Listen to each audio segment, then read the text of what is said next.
CSS page layout techniques allow us to take elements contained in a web page and control where they are positioned relative to the following factors. 1.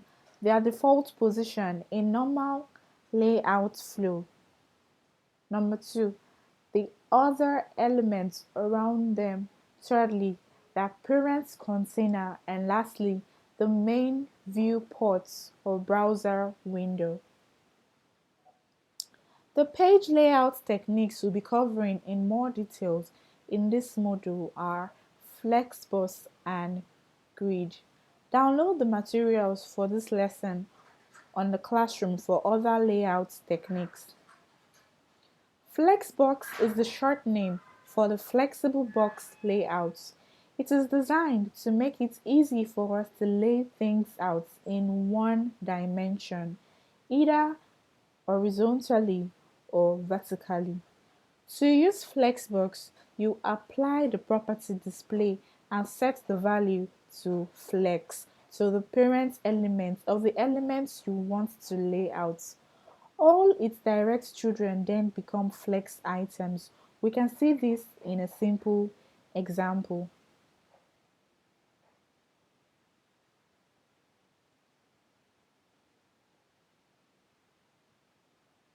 By adding display flex to the parents, the three items now arrange themselves into columns.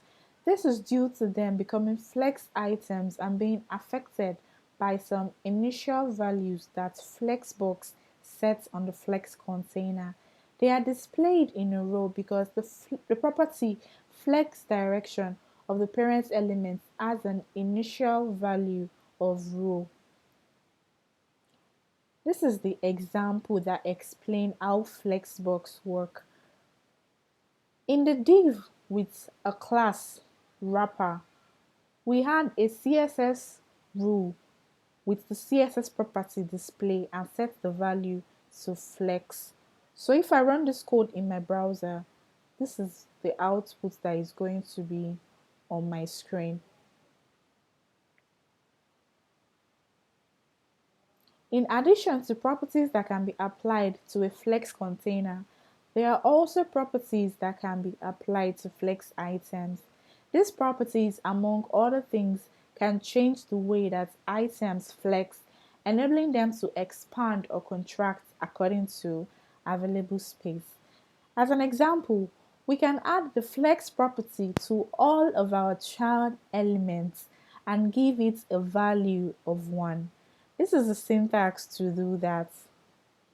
It will cause all the items to grow and fill the container rather than leaving space at the end, just like we have on this output. So if I go ahead to add this CSS rule with a flex property and a value of 1, this is what my output is going to be. Note that this has been a very short introduction to what is possible in Flexbox. To find out more, see developer.mozilla.org for the Flexbox article. Why Flexbox is designed for one-dimensional layouts. Grid layout is designed for 2 dimensions. That is lining up things in rows and columns. Similar to Flexbox, we enable grid layouts with a specific display value using the display property, but in this case, we set the value to grid. In addition to using display equal to grid, we also define some row and column tracks for the parents using the grid template rows and grid template columns properties respectively. The below example uses similar markup to the flex example with a container and some child elements. This is the grid template columns syntax. So for the value, we set 1 fraction in 3 places. So what we want to have is 3 columns, and each of the row is going to take a single fraction. For the grid template rows, we set the size for the rows to be 100 pixels and the grid gap 10 pixels is the space that we want in each grid.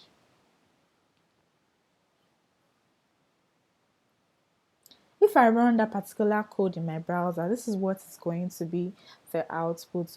Note that we have 2 rows and we have 3 columns now. These 2 examples reveal just a small sample of the power of grid layouts. To learn more, see developer.mozilla.org for the grids article.